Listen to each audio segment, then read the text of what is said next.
Most tough opponents that he's going to face, if for no other reason, for the simple fact that David Vedder's in a situation now where he has nothing to lose. Yeah, and our hearing's going to get tested by this crowd, too. David Vedder is indeed in here with a 12-8-3 record, not imposing, but he's here because he beat Uriah Grant the last time out and won the USBA title from Grant. He is a man, as you state, that has nothing to lose. This is not an opportunity he would have normally expected to get. He doesn't mind coming in here to the Lions. Then he said, I'm getting opportunity of a lifetime. They can't be in the ring with me. He said, I think it's actually going to pump me up. And he is facing one of the best light heavyweights in recent years. So he'll have... Dance. Al Bernstein tells us all about it. When you think of WBA champ Virgil Hill, the word boxer comes to mind. Foot and hand speed and strategy plus. Well, he's more than that. 4 of his 7 title defenses ended in KO, and Joe Lasisi here was one. He'd been down early, and he never got into the fight. And Virgil stopped him in the 7th, using that powerful left hand as the main weapon. And don't tell James Kinchin Hill is just a fancy boxer. Kinchin went down and out in the 2nd. And the usual packed house in Bismarck hopes for the same results tonight. Despite his unimposing 12-8-3 record, USBA champ David Vedder sees himself as more than a sacrificial lamb. He won the USBA crown from Uriah Grant in a 12-round upset, putting Grant down in the 2nd round. And then he used his own boxing skills to carve out a win. And at a time in boxing when impossible upsets seem possible, David Vedder believes he can make one happen. Which, of course, brings us to the die-hard keys to victory, Al. How will he make it happen? Well, for Virgil Hill, he has to not look past David Vedder. Can't be complacent and overconfident. Strong left hook, I think that's really something that, if he keeps using it, will make Virgil Hill even a better fighter in the future. For Vedder, if he can out-jab Hill, might be a key to beating him. If I was fighting Virgil Hill and I was a boxer, Barry, I would make him beat me with the left hand. I would keep moving away from that left, and that's the other key to victory, I think, for David Vedder. You know, this crowd's pumped up. Oh, are they ever? That's exactly what I was going to say. We always talk about taking the crowd out of a game in basketball. I think it's important for David Vedder to take this crowd out early here. Yeah, and I think that's something that he's going to try and do. Virgil Hill's parents looking on, and they're in anticipation, just as we all are, of Virgil Hill making his entrance. And of course, first we're going to have David Vedder, and there he comes. This man, yes, he wants to try and slow the pace down so that he isn't confronted with this frenzy that this crowd has been known to hit boxers with. Hey, sartorially, he's splendid. Definitely. He's from down in San Jose area. Comes in dancing. He was very loose when we talked to him this morning. I mean, if just sheer confidence wins fights, then you got to give David Vedder a chance. Well, he would be, I have to say, he would be a huge underdog if there were betting lines on this bout. He is a very big underdog in this bout.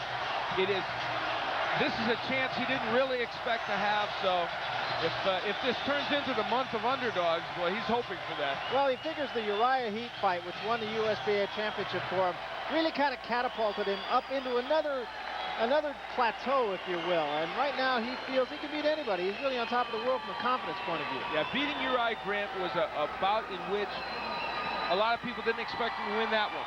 He fought Virgil Hill once before, we mentioned, early in their pro career, lost a split decision in 6 rounds.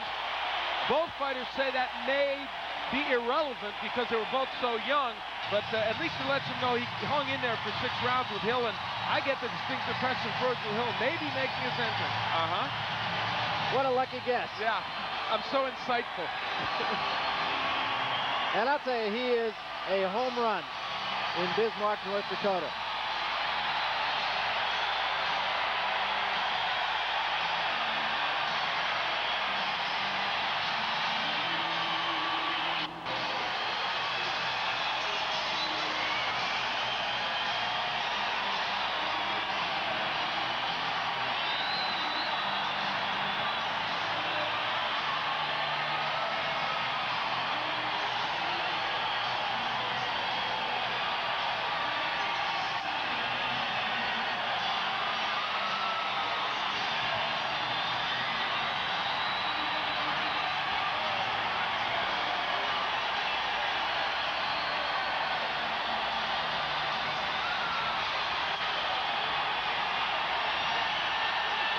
And the cheers will get bigger.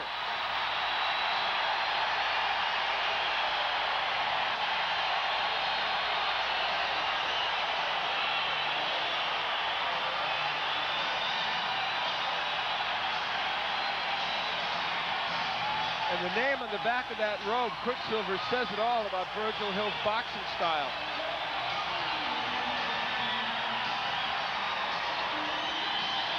So David Vedder has a lot to deal with tonight. And I really do feel it's imperative for him to quiet the crowd. And that might be easier said than done. Let's meet him with Michael Buffer. Ladies and gentlemen, Top-Rank Incorporated and the King of Beers, Budweiser presents World Championship Boxing. This bout is sanctioned by the state of North Dakota and the World Boxing Association.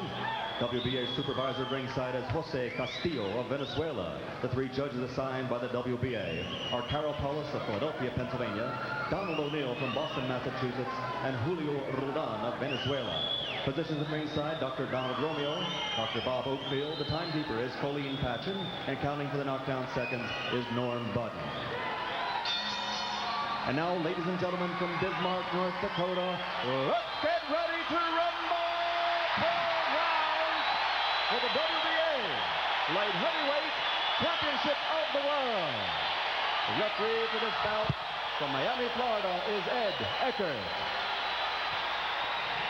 Introducing first, fighting out of the red corner, he's wearing the maroon trunks with yellow stars and weighs an even 175 pounds. He's originally from Philadelphia, Pennsylvania. Now fighting out of San Jose, California. His professional record, 12-8-3, 2 KOs. He currently holds the USBA championship in this division. Ladies and gentlemen, the challenger, David Gumby Vedder.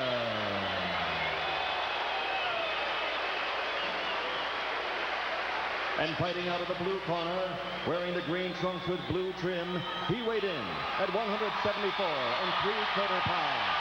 He's a native of the great state of North Dakota. As a professional, undefeated with a record of 26-0, 17 KOs. He was a 1984 silver medalist in the Olympic Games. Ladies and gentlemen, the WBA Light Heavyweight Champion of the World, Virgil.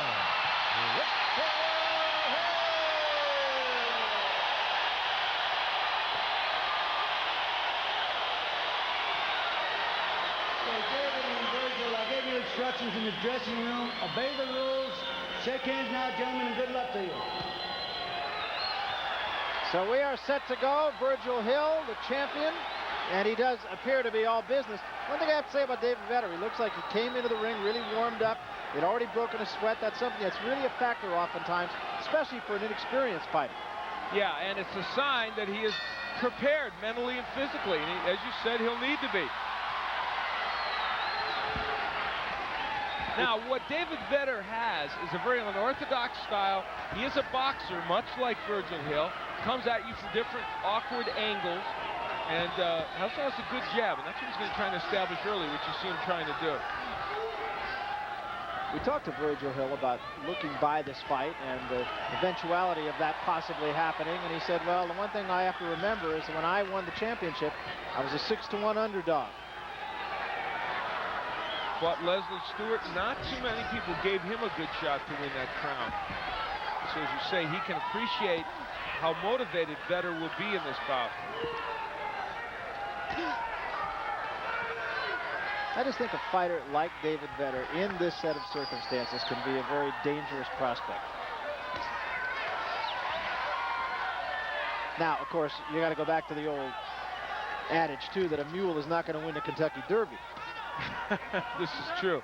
And it's true that David Vedder has not fought to the level that you would expect him to beat Virgil Hill, but that win over Uriah Grant gave him lots of confidence. And so many times you see a fighter, we've talked about this on the air a number of times, you always point to Freddie Pendleton as a classic example of this, but a guy who gets one big win and all of a sudden he really feels he can beat anybody, and sure enough he does. Hill establishing his own jab now, landing a good one. Virgil often takes a couple rounds to feel out his opponent. The Kinchin fight really an aberration in a certain way. He caught James Kinchin early.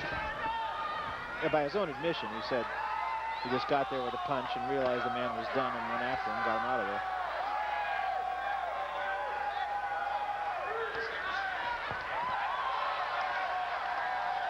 There will be more jabs thrown in this bout collectively than maybe in any we've seen in a long time. Both men used that weapon very well.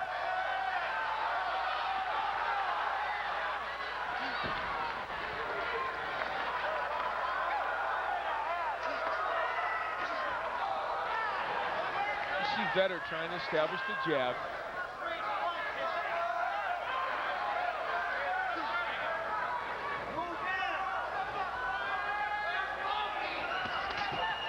Virgil Hill, of course, a guy on the verge of some major paydays, supposed to be fighting Prince Charles Williams, but that fight now apparently may not happen. It's one of the reasons he took this fight, because that was not etched in stone. So a feeling out process, and as you pointed out, Al, a lot of jabs, and that was the story of round number one. Story of round one, as it may be, the fight, Vedder's jab and then Hill's jab. In that case, Hill got there with his and Vedder didn't. In fact, 42 of the 47 punches Hill used in that round were jabs. And likewise, Vedder, 25 of the 33 punches that he threw were jabs. And in Vedder's corner between rounds, they said jabs.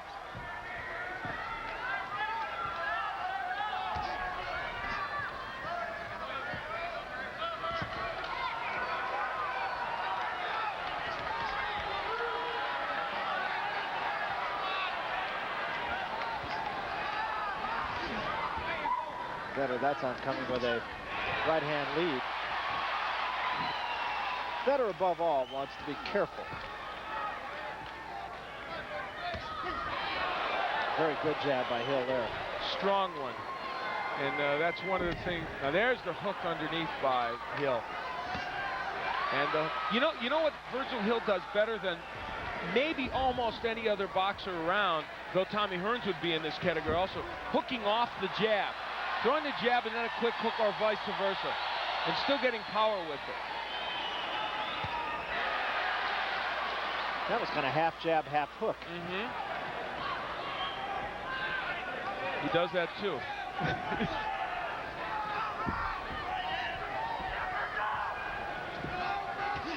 Does that make it a mutant jab or I guess so, yes.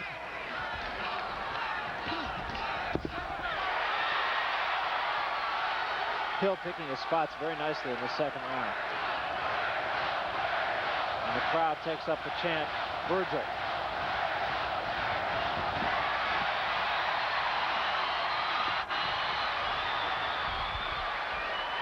There's the movement of Virgil Hill. Virgil Hill also the type of fighter that will make you pay dearly for a mistake. Very good counter puncher.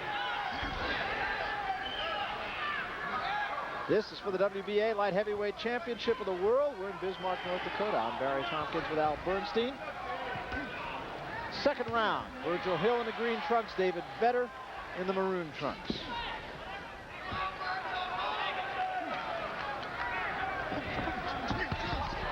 Left hand by Vedder and a right hand behind him. Vedder pressing the attack a little bit here, but he cannot get careless.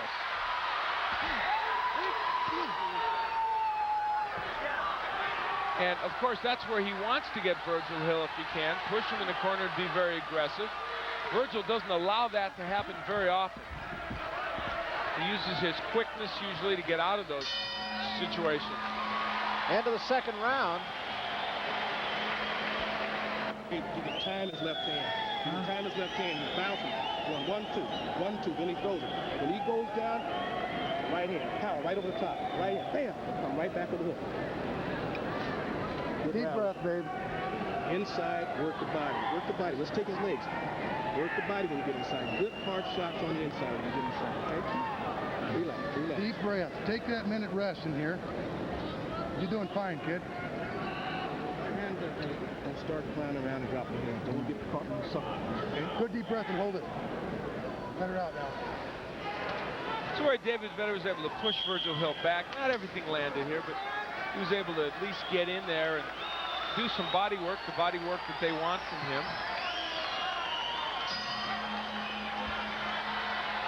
Close round, but a round I know in your mind went to the champion. Yeah, Virgil did very good work over the first 2/3 of the round, even though Vedder came back in the last third of it. I thought interesting advice and good advice in the corner for them to try and drop the right hand over that jab of Virgil Hill. It's just not so easy to do it, but they wanted to time it if you can.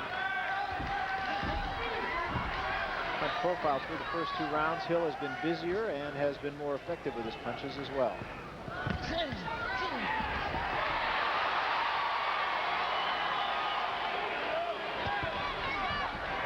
See the hook in the left hand by Hill.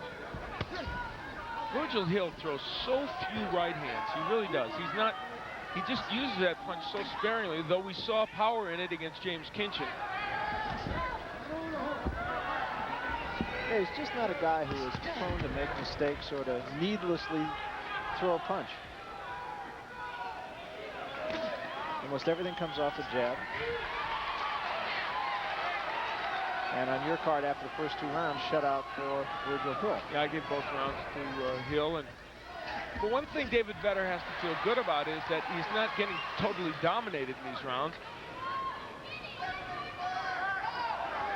No, not in the least. And in fact, you almost have to wonder if Vedder would not be in a situation where he might be pacing himself, hoping to get into the late rounds, figuring that perhaps Virgil Hill might have taken him a little bit lightly. Hill had a month to train for this, as did Vedder. And when we talked to Virgil today, he said that was enough. But you got the feeling he would have liked another week or so. He's probably taking 6 weeks to prepare for title matches. Yeah, he said he only usually needs 2 or 3 weeks. But he also, Virgil Hill has a tendency to, I wouldn't go to the extent of saying blow up, but his walking around weight is considerably more than light heavyweight. Yeah, I had him on my variety show in Las Vegas, and I'll tell you what, some months ago, he was up there. He looked like he could have been a cruiserweight. Not in bad shape, not fat or anything, just a bigger guy.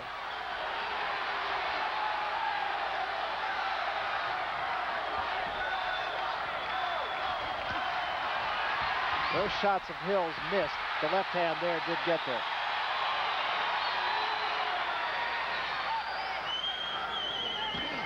And there's the jab that Vedder wants right there. That's the punch he really would like to get in and establish.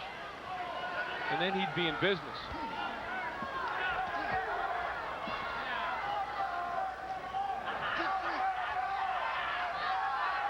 A little bit of a better round, making Hill miss a little bit more in this round. You know what? Virgil Hill is not moving as much as he normally does.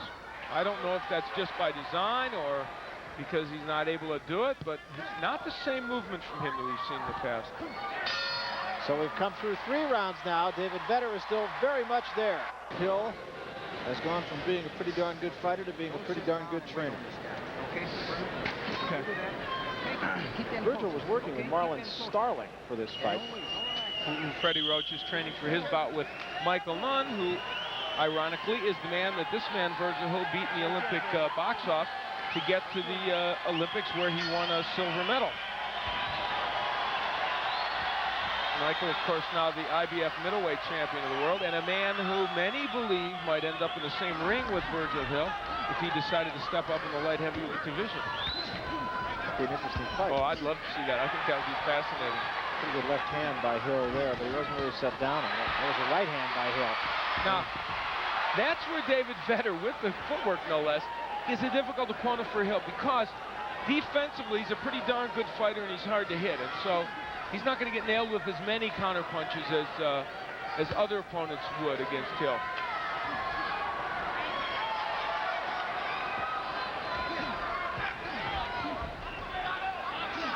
David Vedder has never been knocked out in his, he has been knocked out 1 time in his professional career by Arthel Lawhorn.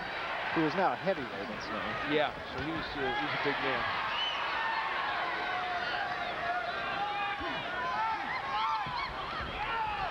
And that was early in his career, too.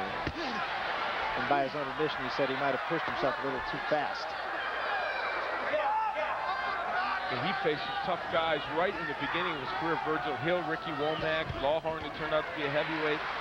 Yeah, we didn't even mention, I don't mean to jump on you there, but we didn't even mention the fact that these two actually have fought each other once before. Yeah, they fought in February 16th, 1985, and Hill won a close split decision over David Vedder, and it was a bout in which Vedder said, you know, he had his moments, and he did. I remember that bout. You broadcast it, didn't you? Yes, and I don't remember it.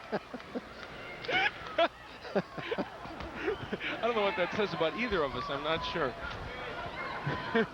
That was on the undercard of the Ray Mancini. That's right. And now Razai Bramble fight. Now this is interesting. Isn't it usually the other way around with Virgil Hill using the ring and chasing? Now I'll tell you what, see, I believe in what Vedder is doing right here. Jimmy Young did it against Ali, and others have done it against boxers. Make them chase you. Make them do something that they don't normally do. And it might take them out of your game plan. What have you got to lose? Absolutely, and it's not, you can't categorize it as running. No, it's a strategic move.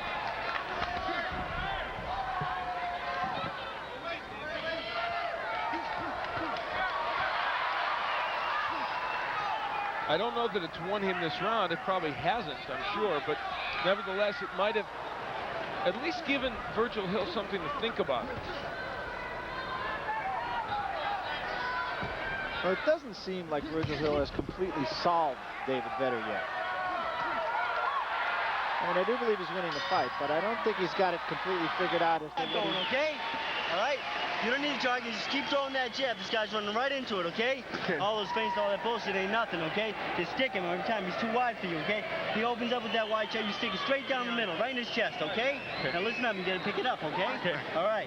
Don't let this guy rest. When he starts running like that, Virgil, his feint go the jab to the body. You don't forget about the jab to the body now. When he starts moving, you drill it, okay? The jab will make everything else work. Get the jab going, okay? Thinking left hook. That's good corner work. Freddie Roach telling him the things he needs to have him right in the chest, okay? All right, In addition to that, Freddie Roach, and I completely agree with you, that's exactly what makes a good team. And one voice in the corner and basically one line of thought. Absolutely. I mean, what could Virgil Hill what could he go out there with? Look, what did he go out there with? The thought to get the jab working, and he is. And he said, don't forget the jab to the body. There was the jab to the body from Virgil Hill. No confusion. And that's the point. What Freddie Roach is saying is, forget all the well, he called it something else, but forget all the jiving and the moving around by Vedder. Just concentrate on the jab, and look how it's worked for him. There's the jab so far in this bout. You see that Virgil Hill, even though his percentage is down a bit, is winning the battle of the jab. And Vedder stopped him for a moment with a left hand that did drive Hill into the corner, but not much damage. Hill gets that right hand behind the jab very quickly. Very interesting sequence here, starting with that corner right into where we are in this round. Watching the fighter get his instructions and then carrying it out perfectly. And it's changed the tenor of this round and this fight right now. It really has. It's a whole different feel now, because Virgil Hill forgot that whatever, see there, and that right hand lands. He just kind of had a slight mental lapse. Wasn't that he wasn't throwing jabs. He forgot that above all, you got to get the jab in. And by being reminded, he now is working well. Although good hook landed by Vedder. Yeah, but Vedder getting a little bit careless here. And I think that may be just the frustration of the jab that has been constantly in his face, on his chest, in his stomach. Good work on the inside by Vedder, and that's what they want from him, though.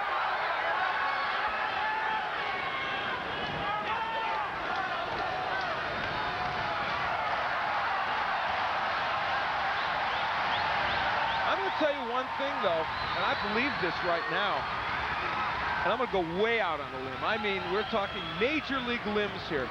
Virgil Hill is starting to get tired in this fight, and I'll tell you what, I'm not sure he is going to be able to give this the kind of movement that he would give in the normal Virgil Hill fight. If David Vedder can hang in there, he's going to land some punches in this fight. And we talked about the fact that that may have been the game plan going in. He didn't indicate that when we spoke to him this morning, but not a half bad strategy.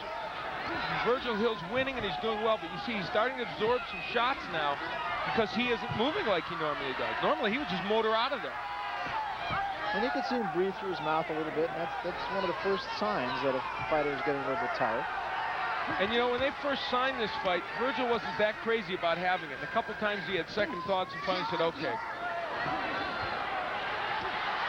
And Virgil missing a little bit more, too. Only one of those got there.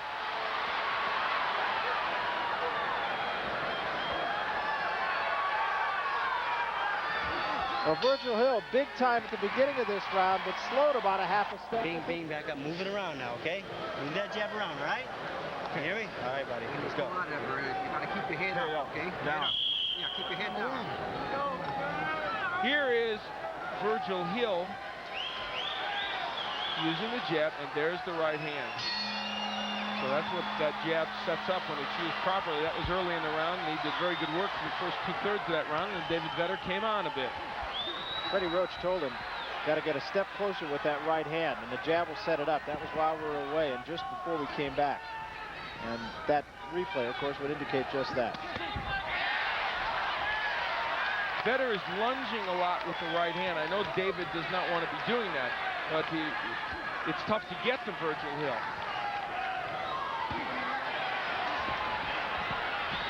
Now, Hill has clearly been the busier fighter. More than 100, a little over 100 more punches, so you're bound to land more when you throw that many more. But again, let's consider the fact that Vedder may be trying to pace himself a little bit.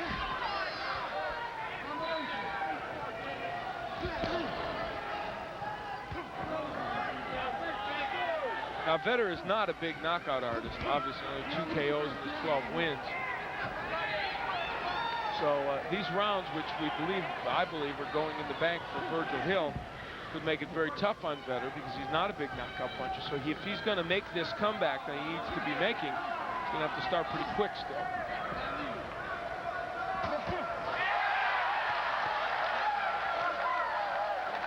One thing Vedder has done, and that is quiet the crowd a little bit here. Well, he's avoided being hit by a lot of big shots. He's been nailed with some punches, and certainly, as we believe, is behind, but hasn't been really stunned with anything. And certainly is not intimidated by being in the ring with Virgil Hill. Not at all. And the crowd again picks up the chant. This one, though, has more overtones of do something.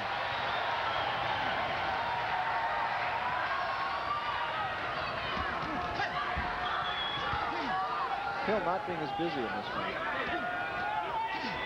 He slowed his pace considerably.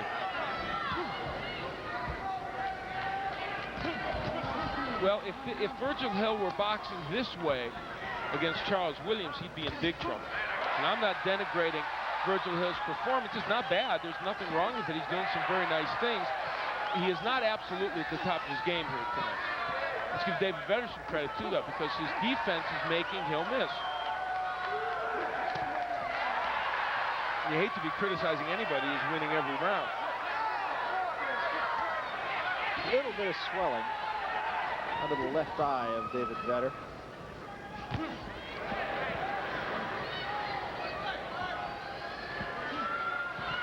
Come to the end of the 6th round, and if in fact David Vedder is laying in the weeds, it's almost time for him to get out.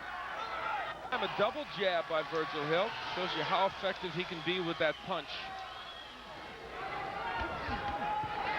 Round number 7. And Hill averaging 62 punches a round to Vedder's 35. So Hill is the busier of the two. Here's a look at the total punches on our punch profile in round number 6. And that's just about the numbers, a little bit more than the numbers we gave you. And you're right when you say that David Vedder had better get a move on here if he wants to get back into this bout. We talked about it before. And, good jab by Vedder. Virgil Hill doing a little act for the crowd and David Vedder. Right hand just barely off for Hill. And again, Freddie Roach said, get a little closer.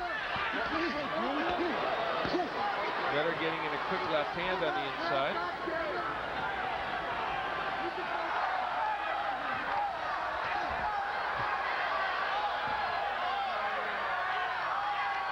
And referee Ed Eckert gives Hill a warning for grabbing. Here's a look at Al Bernstein's card. You got it as a shutout, Al. And Hill winning every round. Couple were close, but I nevertheless gave him the round. There was a good right hand, and that was well timed. And again, it came behind the jab, and the swelling under the left eye is getting a little worse. Those jabs very effective by Hill. And when he adds a little movement to the mix, I'll tell you what, you're going to be a very quick fighter, or a very powerful one, and nail him with something big to be able to. Good left hand. That's the kind of hook that he's used to knocking people down with. Give David Vedder credit for standing there and taking it. Much better round, though, by and large, for Hill. Oh, he's performed very well in this round. Punches are sharper. Just a little short with that. And if I said Hill was getting tired, I'll tell you what, David Vedder's thrown very few punches in this round.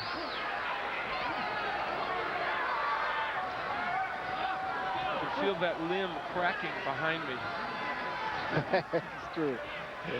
It's true. Hey. Virgil Hill, though, puts an opponent in a situation, as David Vedder is now, where you almost have to take a chance. And when you do take a chance or a risk, Hill will punish you. It's an uppercut from Hill. Not a punch he uses that often. Vedder bleeding from the lip also. I think Vedder might be getting a little bit tired, as you indicated. He took a pretty deep breath at the end of that round.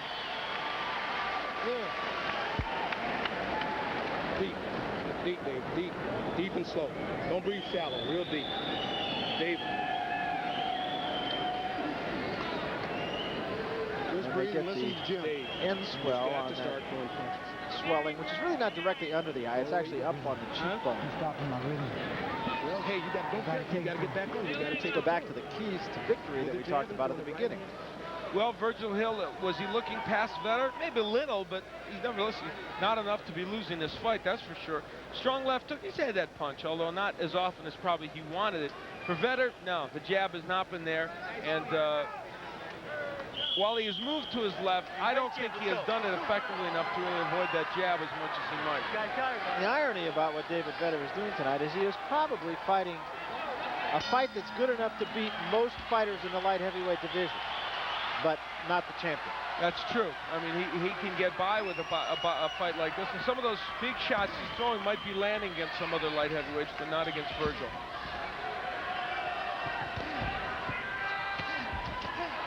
Triple jab by Virgil Hill.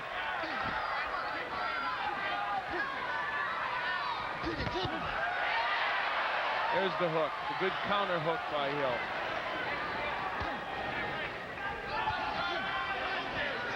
This is for the WBA Light Heavyweight Championship. Barry Tompkins with Al Bernstein with the Bismarck Civic Center. Another sellout crowd of 8,000. They're here for only one reason.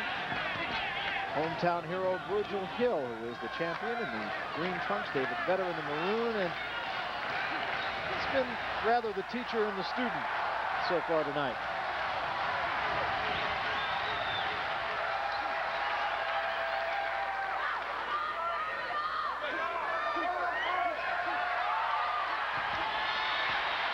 This is the uppercut attempt by Virgil Hill. Probably, if there is one thing in his arsenal that he doesn't do too well, it's throwing uppercuts. Not his strong suit. And on your card, it continues to be a shutout, all 7 rounds. Every round for Virgil Hill, and in recent rounds he's been dominating them even more. Time running out a bit, David Vedder. We were wondering whether Vedder has ever been 12 rounds. He's done it twice, losing to Anton Berta and beating Uriah Grant. Hill's been that distance 4 times. Good counter punches by Hill. Tell you what, one thing that Virgil Hill has in common with his foe in the Olympic trials, Michael Nunn, is neither of them get hit very often. If you counted the number of times those two guys have been hit in their pro career, it would be very small.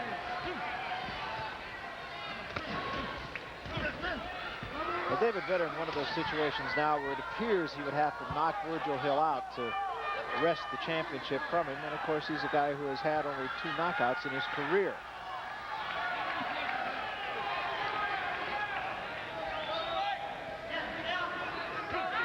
The last one more than a year ago.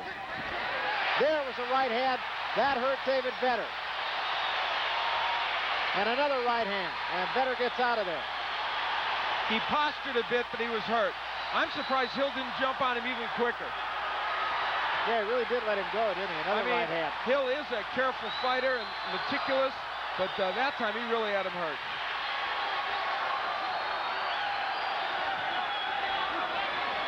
Vedder fighting back well.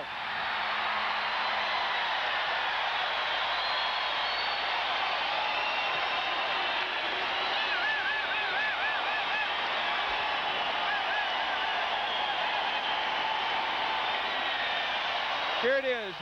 There's a good left hook that hurt him, and then there's the right hand that pushed David Vedder back. Short right hand. The left is really the one that stunned him, I think. No, that wasn't too bad either, was it? No, it wasn't. It was a little off balance with the right hand, though. And it took a long time for Virgil Hill to get in there after. I'm tired. You're looking for one punch to knock this guy out with, okay? Here, get the break, get busy, do what you do best, okay? He's sloppy. Deep breath.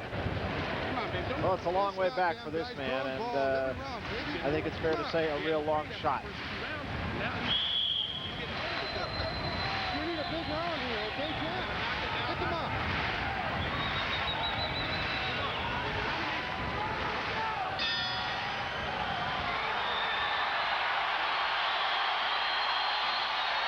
He must feel like one of those Michigan teams in the Rose Bowl 10 or 12 years ago, down by about 21 points, and you can't throw a pass. That's exactly right. That's right. He's running the option. Yeah. And he doesn't have too many. Oh gosh, I'm going to get letters from Michigan now, aren't I? That's right.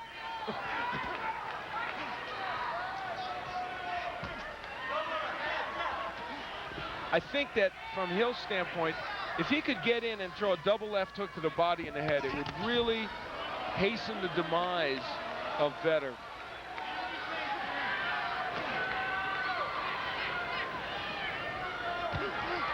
Good left hand there, too. That was really not much more than a jab, but it just stopped Vedder on the way in.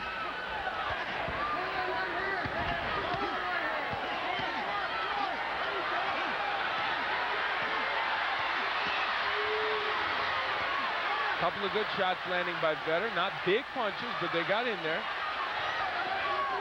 Good job refereeing by Ed Eckert. He let them fight until such time as they really couldn't.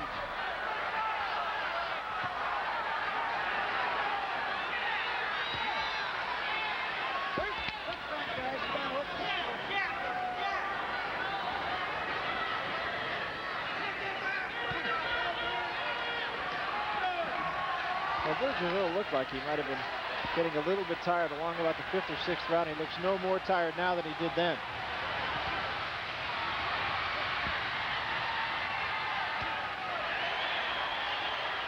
And there's still an awful lot of snap in his punches. And every time Vedder lunges, as you've pointed out so many times, Virgil Hill will make him pay with good counter punches. Yeah, really, Vedder is starting to look like he's there for counter right, too. And there's that double left hook I talked about for Virgil Hill. If he cranks that up 6, 7 more times in his bout, he might knock him out. A little bit of blood from the nose of Virgil Hill right now.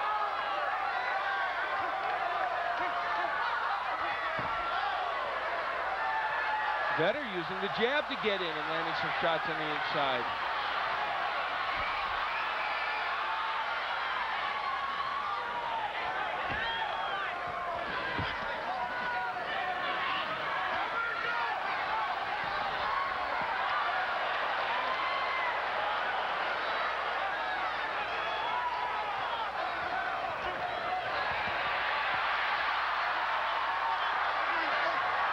Coming to the end of round number 9. A little bit better round, actually, for David Vedder, but a case of too little, too late.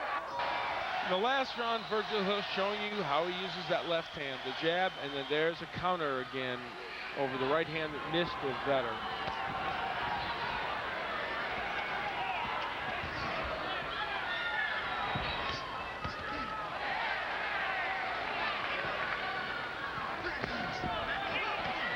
Take a look at our punch profile through the first 9 rounds, and as you see, Virgil Hill has thrown almost 200 more punches and landed almost 100 more. Not a great percentage for Virgil in this bout.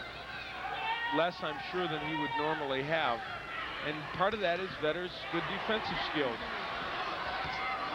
More movement from Hill in this round. David missing with that wild left hook. He is, of course, a little bit desperate at this point, trying to make something happen. I think, though, the one thing he shouldn't abandon is still trying to jab his way in like he did there and then punch him. But, of course, Hill's so quick he gets out of there. There's some blood from the nose of Virgil Hill after the last round. So, and a couple of good punches did get there from Vedder. Yeah, it actually was one of Vedder's better rounds. Very nice move by Vedder, but you see the good defense of Hill.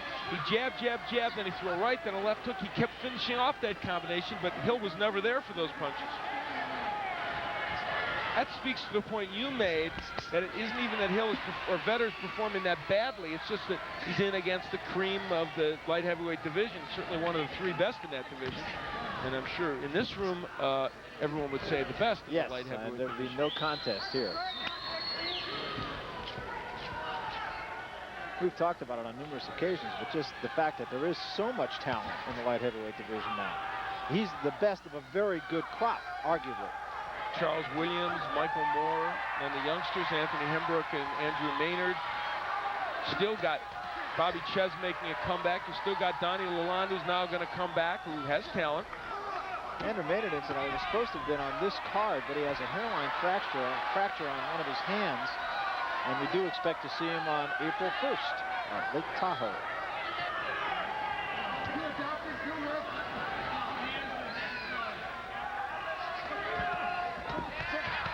Yeah, it's nice to see there start to be some big money fights in divisions other than the heavyweight division, or the middleweight division for that matter. Good hook there by Hill. Yeah, they're going to have, these champions are going to have to fight each other, though, to make some big money fights. So I would hate to see that Williams-Hill fight go down the drain, even though people are thinking it might. Good hook by Hill against Vedder as he came in. Strong counter left hand. That one really stunned David Vedder. I think Vedder is as much tired as he is hurt now, I think. There was more time left in this round. He might be able to do some real good.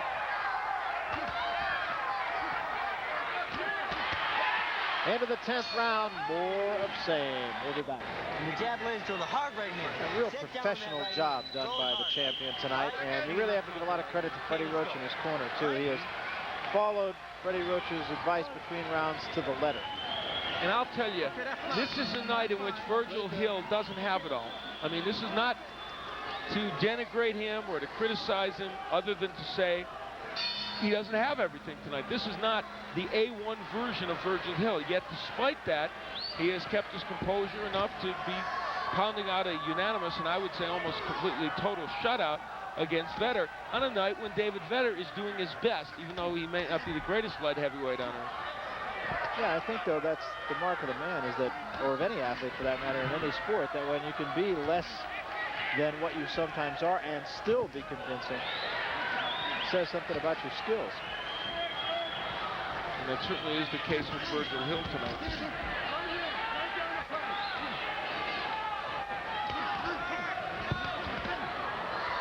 You know, again, though, the name of the game is hit and don't be hit, and Virgil Hill has done that. Yeah, although I think he's been hit a little bit more in this bout, like that right hand from Vedder, than he would have thought he might be. Good counter right by Hill.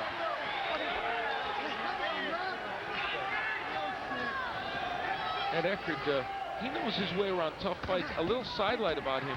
Back in the early days of top-ranked boxing, Ed did a fight in Miami in which Luis Arroyo took on Clay Davis. Arroyo was disqualified for 4 low blows to the on Clay Davis, and it was a zoo. It was a real circus. I mean, he kept smacking Davis low until finally Ed had to disqualify him, and he was the crowd's favorite down there. Doing a very good job, as you pointed out, tonight. I guess the best thing you could say about a referee is that you don't notice him during the course of a fight, and that's been the case. Left hand hurt Vedder. He walked right into a good straight left hand, and he's holding on now. And there's Ed Eckert trying to get them apart. Not easy. You could see that gentleman standing up as Virgil Hill's dad. They'd like to see a knockout punctuate this win. Good left hand. And another good left hand, and another. And now, Vedder is in big trouble. And Hill being very patient, looking for the right shot. It won't take more than one. The left hook of Virgil Hill is really potent. And I'll tell you, Vedder is finding that out. 30 seconds to go in a round. Another left hand drives Vedder back into the ropes. And he's looking for the ropes. It'll only take one punch. And Vedder holds on. Still a ways to go in this 11th round. And another flurry against the ropes like that, and they might stop this bout. And Vedder backs up to the ropes again. 10 seconds left. He is a beaten man right now. You could almost make the case for them stopping this. And the fight ends with 3 seconds showing on the clock, or the round ends, I should say. Don't give up, baby. Don't give up. But that put whatever punctuation mark was needed on this fight.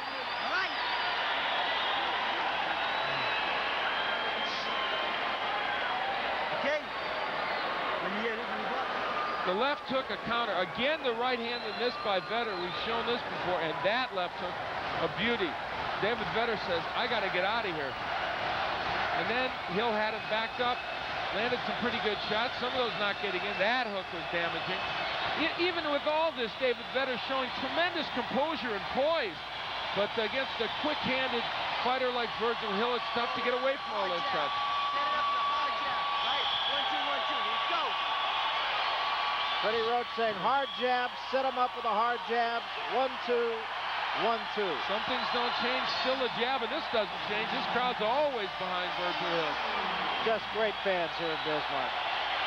So supportive of Virgil Hill.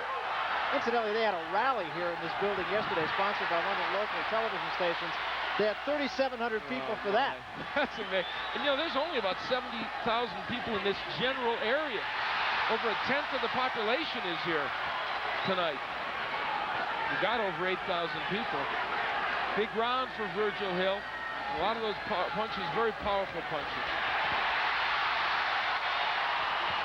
Now, I don't want to say we're far up north, but they have a section here for moose.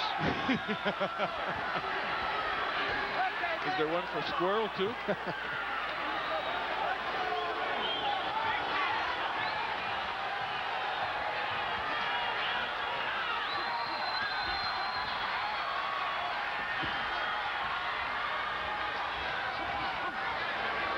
Vedder's still throwing punches. Got in a right hand there.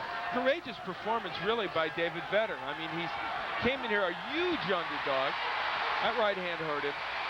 And he had his moments in this bout, even though I have him losing every round. He showed skills, and he showed tremendous toughness. Yeah, he did. It's interesting that a fight that you do have scored as a shutout is not probably as lopsided as the score would indicate.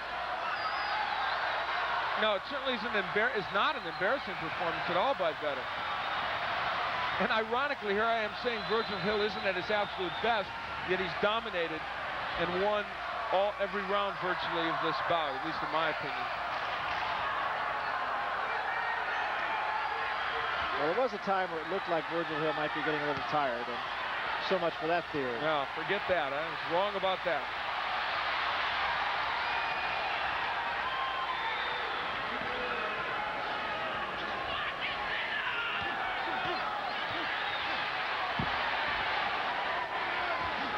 And you know, ultimately, it was Hill winning the battle of the jab that really decided this bout. If Vedder could have taken his jab away from him a little bit, it might have helped him in this bout, but he didn't. And there was always Freddie Roach in the corner reminding Hill over and over again to use that jab, even going into this last round. And to Hill's credit, he listened to every word that Freddie Roach said, and he really carried it out once the bell rang. You know, there's so many times that you see a fighter just kind of tune out in the corner. In boxing, you often don't get good advice, and when you do get it, you really should listen to it. Well, this one is almost over, and both fighters will finish it on their feet.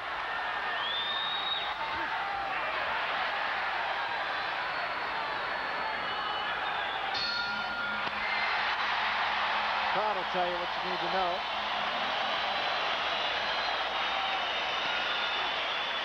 So Virgil Hill, I feel quite certain, has successfully defended his WBA version of the light heavyweight championship. We'll be back with the official decision after the Hill. Interesting numbers handed us by the Punch Profile folks that Virgil Hill, Al, threw almost 500 jabs. 497 jabs he threw and connected on 170. And he holds the Bismarck, North Dakota flag aloft. Momentary delay while we tabulate the decision, and we are just about set to go, so let's get the official word now from Michael Buffett. Ladies and gentlemen, here's the official scoring. Julio Roldan scores about 119 to 111. Carol Paulus has it 119 to 110, and Donald O'Neill scores it 119 to 107 for the winner, and still WBA light heavyweight champion of the world, Virgil Quicksilver. So the crowd here in Bismarck getting exactly what it showed up for, and that is a win for the local hero, Virgil Hill. Unanimously unanimous, if there is such a thing. Back to talk with him. In Bismarck, North Dakota, where this crowd again is happy, a unanimous decision win, and they got a few quick thank yous to do. Go quick. First of all, thanks to God, Fountain Hills, Arizona, Clinton, Missouri, Las Vegas softball, and my son Virgil. Happy birthday, Mama Howard. All right, tonight, a night in which, truthfully, probably you weren't absolutely 100% at the top of your game, and yet you won just about every round of this bout and won it. Tough to perform under those circumstances, and he was not an easy guy. Not at all. We needed the rounds. We needed a good 12 rounds.